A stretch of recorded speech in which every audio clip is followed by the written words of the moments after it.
Hey, it's Heidi. Welcome back for another video. I'm so glad you're here. If you're new here, welcome home.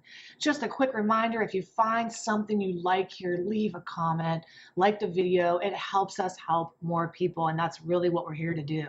This channel is dedicated to everything toxic, dysfunctional relationship recovery. I really want to help you make sense of the relationships that you're in and help you navigate these relationships so you can have the peace, the sanity, and the happiness that ultimately you really deserve. And there's really not a more frustrating relationship than with an addict or an alcoholic, because it's kind of like you're with two people. The person you know that's inside of there, the person you love and you know has all the potential in the world, and the person they're showing up as today. And so I want to talk with you about that. Likely you've clicked on this video because you're asking yourself, when should I stay or should I go? When is it time to actually leave this relationship? And that's what we're going to talk about today. Now, just so you know, I'm not going to give you a, hey, you got to get out of this thing. That's not what I do. Now, as a coach, I want what you want, but part of the thing I do is help you figure out what the hell you really do want. Because most of the time, you're so busy figuring out what's going to help them or get them sober or stop them from doing the thing that they're doing, that all your focus and energy is on them instead of on what you really want. And you kind of forget yourself. You get lost in this mix. So I'm going to give this to you as from a perspective of you. All right. So if you're doing any one of these 5 things, it's a sign to you or a signal to you that you should entertain the idea that maybe it's time to focus on you. And then maybe that might mean exiting this relationship. Maybe that might mean taking some time away to work on yourself while they're over here. Because here's the deal. Here's what I know for sure. You need to get better, whether they get better or not. And get better from what?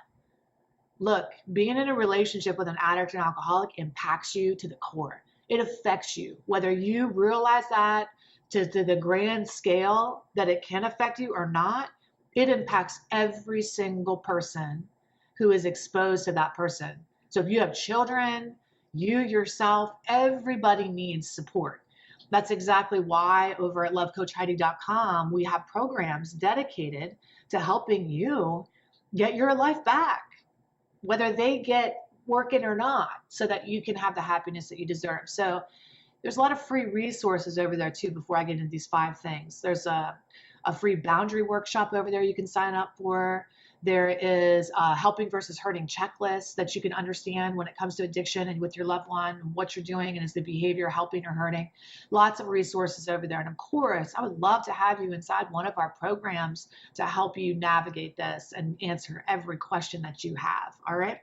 So let's get into these 5 signs, surefire signs, that maybe that is time for you to look at this relationship and think about exiting. All right. Should you break up? If you're doing one of these 5 things, you might want to look at that. All right. Notice I'm not telling you got to get out, yes or no, because again, I'm here to help you do what you want to do. I'm just trying to get the wheels turning in your mind as to what you think the next right move is for you. Again, I just want to say this because it's so important that you have this inner GPS. You have this internal guidance system that knows exactly what to do, but the confusion lies up here. And these are the 5 things we're going to address. Like, what is confused? All right. The first thing is that you're waiting for proof or evidence or the thing that's going to tell you it's time to go. Now, that sounds kind of crazy because that's a video titled this today, the 5 surefire signs. But I know how this works. Like you're sitting around, you're thinking, okay, if I can just get proof that they're not getting any better, if I can just know for sure that they're going to keep using or that they're not working that program, or if I could just get proof that they are going to work that program, then I know that, okay, I should leave or stay. If I can just get proof and evidence that this is going to work this time, they're going to stay sober this time, they're going to do the damn thing this time. You know, you're waiting around to either justify your exit, to say, so everybody could look at you and go, yeah, no wonder she left. She's a saint. Look at everything she put up with. By the time she left, or by the time he left, and nobody would fault, because there's a thing in you that feels really bad for even thinking about leaving. Maybe you've been in this relationship for a really long time and you've been thinking about leaving for a really long time, but the outsiders or the heads, the voices in your head are saying to you, well, you can't do that. You can't leave this person when they're at their absolute worst. They're an addict. They're an alcoholic. They can't help what they're doing. You better make darn sure if you leave, you have a justified position for leaving. You better make sure it was so effing bad that nobody would fault you for leaving.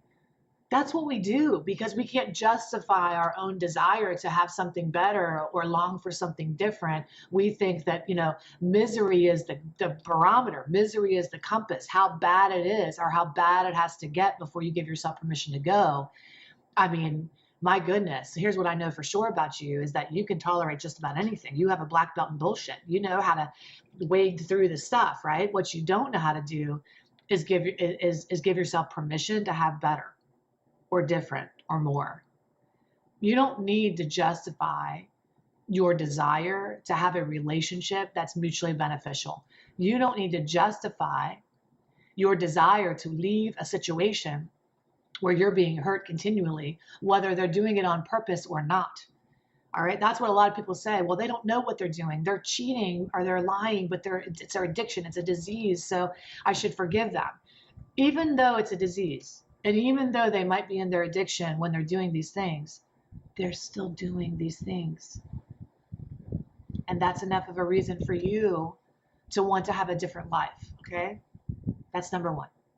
Number two, if you know it's time to exit, this is so good today. I hope you're getting a notebook because look, you got to come to these videos and take some notes, okay? Because there's like a fire hose. I give you so much information at one time, and you're telling me how helpful it is, and I'm super grateful that it is, but I want you to understand, like, this is just the beginning of the work. You're going to learn these things, but then practicing them, information isn't the hard thing.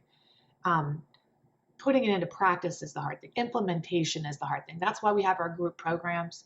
That's why we get on calls every Wednesday night at 7 p.m. and get together as a group and we say, okay, let's implement these concepts and ideas. So I know it's easier said than done, okay? So I'm just going to encourage you to make the notes, but then let's work a little deeper to help you pull the trigger on some of these ideas, all right? Number two, it's time to consider leaving if you're waiting for a change. If you're waiting for them you're only going to be with them if they're sober for the rest of their life. If they totally change everything about themselves, then you're going to be in it and you're looking for evidence of that. Recovery doesn't work that way. It's like you're getting married and, you say to that person, I love you as long as you're sober. Now, there's nothing wrong with that, okay? But the odds of that person being sober for the rest of their lives and never having any challenges in their recovery are kind of slim to none. So I want you to understand, if you're going to stay in this relationship and you're going to be married to an addict or an alcoholic, you're not just marrying Jim, you're also marrying that addiction because that is a part of who they are. That is a part of who they are. So you can't just say, I just want you without this. That's a package deal. And when somebody, and people can argue this and say, well, people can change and they can, but you're not going to be in a relationship banking on that. I want you to be in this relationship only if you can answer this question. If this person would never change, if addiction is going to be a part of their lives for the rest of their lives, if relapse is a possibility, if they're going to continue to drink and use, and this could happen over and over again, do I want to be in this thing? And if the answer is no, I do not want to be in this thing. If those things are going to happen, then I'm telling you that's a really good indicator that you should exit because those things are likely going to happen. But if you say, yeah, I'm in it to win it. I want to be with this person no matter what. If they relapse, I'm going to be there. I'm not going to stay in the house with them. They're going to go to treatment. I'm going to have the boundaries around it.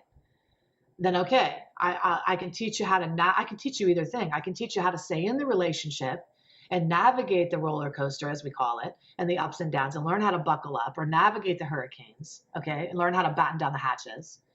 But if you say, well, I'm unwilling to batten down the hatches, I don't want to put the shutters up, I don't want to do the thing, I only want to be with a sober person, then you need to exit that relationship from my perspective and get a sober person who doesn't have an alcohol problem or a drug addiction. Okay, so that's number two. Number three, if you are strategizing, manipulating, or controlling this person in an attempt to fix them or control their behavior, their drinking, their using, it's a good sign that you need to exit, because you cannot strategize addiction into submission. You cannot fix this. There's nothing that you're going to be able to do as magical and as powerful as you are. And I know you are a sorceress of sorts, okay? You make stuff happen. You are a fixer. You're a wizard in many ways, but not here. Your powers is like Glinda the Good Witch. It's like, be gone. You have no powers here. Right? You do not have any power in this situation at all. But if you believe you do, and it works the opposite way. Well, if I say this, I'm going to make them drink. If I do this, I'm going to make them relapse. You're so far in it, you can't see the forest through the trees, because you don't have any control over any of that. So if you're doing the latest strategy to figure out how to fix that, if you're Googling how to detox somebody, if you're Googling Ativan withdrawal, if you're thinking about buying something to help them detox, I mean, you're not a treatment center.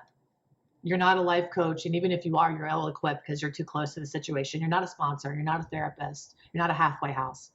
And if you're behaving as any one of those things, you're outside of your role. And so that's a really good indicator. If you're doing all the work, if you're constantly coming up with ways that they can get better and you're working harder on their recovery than they are, that's a really good indicator that it's time for you to go. Maybe do that for a living if you have a passion for it, but don't do it in your personal life. Okay, you deserve to be fulfilled and have a partner that supports and encourages and meets you in the middle, and you guys support each other, rather than you constantly figuring out how to pull somebody up out of hell over and over and over again. Now, I know you get something out of that. There's a secondary gain. A lot of us who get into relationships with addicts or alcoholics grew up with an addict and alcoholic. And so what we're doing is trying to right a wrong. We're trying to heal from the past with another human being. And that's not fair either. Right? Well, if I couldn't fix my dad, I can fix you. Or if I couldn't help my mom get better, I can help you get better. You know, we've got to look at your motives. In our programs, that's exactly what we do. We figure out where this helper come from, where this controlling behavior originate, where does the fixer behavior, because I'll tell you, that's exhausting. What happens when it doesn't work? What happens when you spend all your time and energy strategizing the perfect recovery program? You are thinking, man, I am so good. I've done it with my dad. I've researched all the programs. I said, oh, if he does this. He went to treatment one time. It was the first time he ever went to treatment. I was like, thank God, I'm always going to have the dad I wanted. Thank God this is over. It's fixed. And I went to busy in the house, and I ripped up carpets. I painted everything. I dumped all the old bottles and everything down the drain. And I made sure he was coming home to a different environment. I went to my siblings and told them each how to behave around him so they didn't trigger him up. You know, I landscaped. I did everything you could possibly imagine. And I sat back after I did all my work, weeks, right, where he was in treatment, and I was getting the house ready to make sure it was like sober proofed, like baby proofed. It was like sober proofed, you know. And I sat back in my chair and I marveled at all my work, and the house looked great. And then my dad got home and relapsed 24 hours out of treatment. And you know what I thought? What did I do wrong? What did I do wrong that the environment I did? So I was delusional, thinking if I strategized enough, if I came up with enough of the things to do, that I could prevent him from drinking and using. And that's just never going to happen. All it is a recipe for a mental health crisis. Okay. All it is a recipe for you to exhaust yourself to the point of complete overwhelm and numbness. And you find yourself over drinking, over medicating, over shopping, overspending to cope. It's a vicious cycle. All right. Number 4. Now, I've given you so many already, but here's number 4. If you are constantly making excuses and justifications and rationalizations for that other person's behavior, if other people are coming to you and going, man, they're sucking the soul out of you and everything, and you're like, well, they're just, they're doing that because they smoke weed all day because they have anxiety issues, and they are overwhelmed at work, and, they just have too much going on. So they do need a little bit of energy. They only take the Adderall because they need to focus. And of course they need the Ativan to come down. And, I understand it's not really affecting everybody. It really is just them. And, and you're overlooking it constantly. You're sweeping it under the rug, or they wreck the car and you buy them a new one, or you call in for work and make excuses about them, and you're constant. That's called enabling. And actually, when I just said there's nothing you could do to help somebody get better, there are things you can do to help them die quicker. Hello. All right. While you can't make somebody quit, you can certainly make it easier for them to do it. And that's called enabling. And that's that fine line between helping and hurting. And if that's you, you do need to go over to Love Coach Heidi and download that free checklist to see what behaviors could be in really progressing this thing along, making it the end come quicker. Okay. I know I use some strong opinions and language, but I want to tell you, this didn't come just from my own experience in my own family, right? It started there. But eventually I started working at one of the world's leading drug and alcohol treatment centers. And I was inside there for 8 years. I created and facilitated the family program with hundreds of families every month, thousands of clients. I've seen every scenario you could possibly imagine. I've heard every excuse known to man. And I want you to know that while I'm saying this, I have compassion, right? Because I understand addiction. And I did make a video that's a great video, and I'll post it in the comments so that you can see explaining addiction. But there's lots of compassion and help for the addict or alcoholic. There's a treatment center every 5 blocks. You know, there's a place to go, but where does the family go?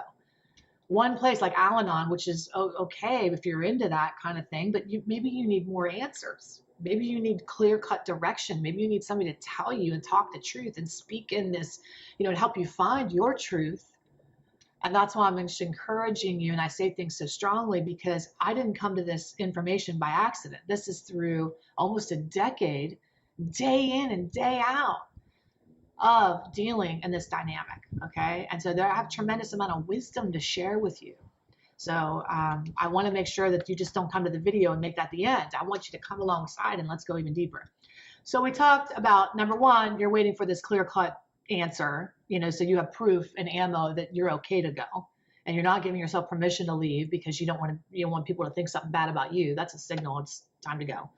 You're waiting for them to change. You only want to be with them if they're going to be sober for the rest of their lives. Likely not going to happen. If you're trying to control, strategize, fix, or manipulate the situation, gotta go. If you're making excuses and enabling, probably better if you go.